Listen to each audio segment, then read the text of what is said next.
Hello, my fabulous fourth graders. Here is our 5-3 homework. Interpreting remainders. All right, Jamal has 20 marbles to put into bags. He plans to put 6 marbles in each bag. How many bags will Jamal be able to fill? So here we know that Jamal has 20 marbles. He's going to put 6 marbles in each bag. And they're asking us, how many bags will Jamal be able to fill? So when we fill a bag, it has to be complete with full 6 marbles. Now, down here, they already have done a drawing for us, 20 divided by 6, trying to see how many groups of 6 we could make.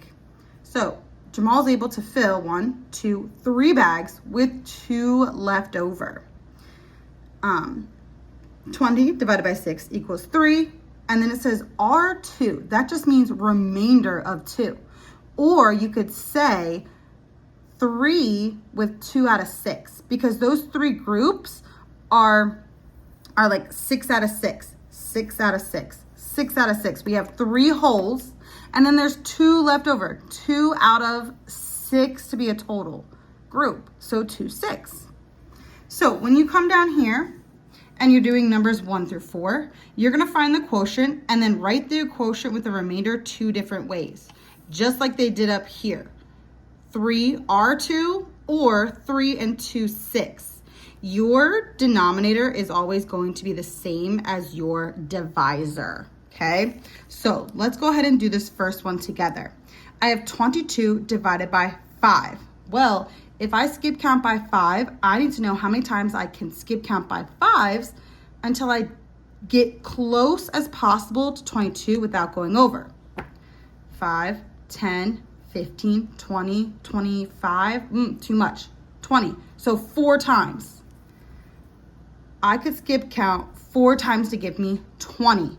Then I need to think from 20, how many more till I get to 22? Should be pretty obvious. It's 2, right? So I have 4 groups of 5 I can make, with a remainder R2.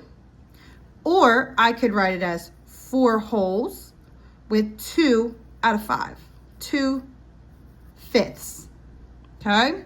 So when you do numbers 2, 3, and 4, I want you to do it just like this, okay? How many times can you skip count by your divisor?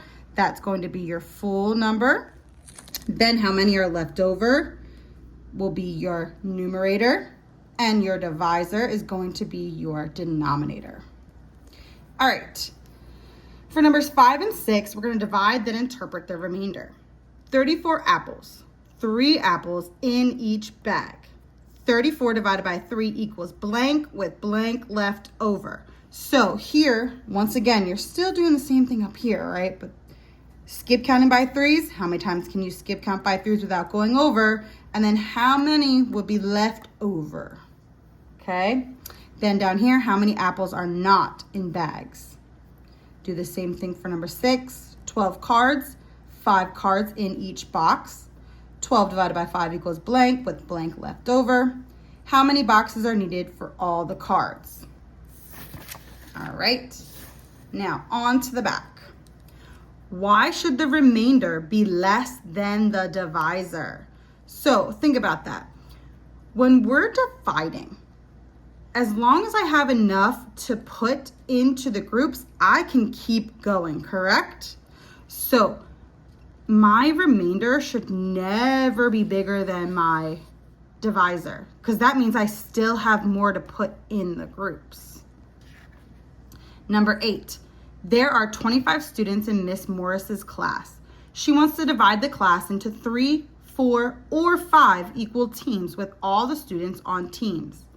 Which number of teams can Miss Morris make? Explain. Okay, so if she has 25 students in her class, she wants to divide the class into groups of 3, 4, or 5 equal teams with all students on a team. Which number of teams can she make? So think about which one of these are divisible by the amount of students she has. Number 9, Avril decorated her art project with 12 different colors of sequins.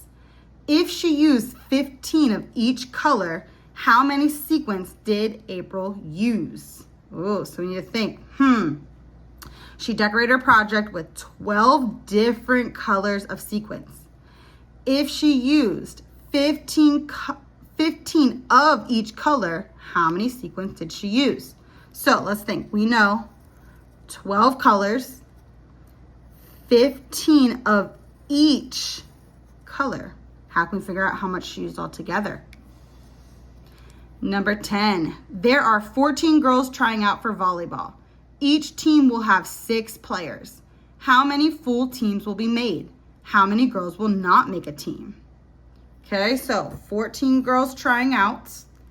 Each team will have 6 players. How many full teams will be made? How many girls will not make the team? Number 11, represent and connect. How many strings are used to make 4 guitars? Like the ones in the picture. Draw a bargram to show how you found your answer. So we see the musicians use 12 string guitars. So here there's 4 guitars. How many strings will it need to make 4 of them? If each one has 12 strings, how many strings would it take to have for 4 guitars? If you don't want to use a bargram, that's okay. You can solve it however you feel you can. Number 12, there are 26 students in Dante's class. One student is out sick today. The students want to split into teams of 6 for a game. How many full teams can they make? I'm going to give you a hint. This one is a 2-step problem. So we know that there's 26 students in Dante's class, but one student is out sick today. So that's important. Usually there's 26, but one is out today. The students want to split into teams of 6 for a game. How many full teams can they make? All right, number 13. Carl has 98 pictures to put in an album. He can put 8 pictures on each page. How many of the album is filled? Explain. Okay, so we know Carl has 98 pictures total, right? That's his total. He can put 8 pictures on each page. So if he has 98 pictures that he's putting 8 on each page, how much of the album will be filled? Last one, number 14. Jada bought an art kit with 50 colored pencils. She and her 3 sisters will share the pencils equally. How many pencils will each person receive? Will there be any left over? If so, how many? Another 2-step problem. So, we need to think about this. Jada bought an art kit with 50 colored pencils. You have her and her 3 sisters. They're going to share the pencils equally. How many pencils will each person receive? Will there be any left over? And how many? All right.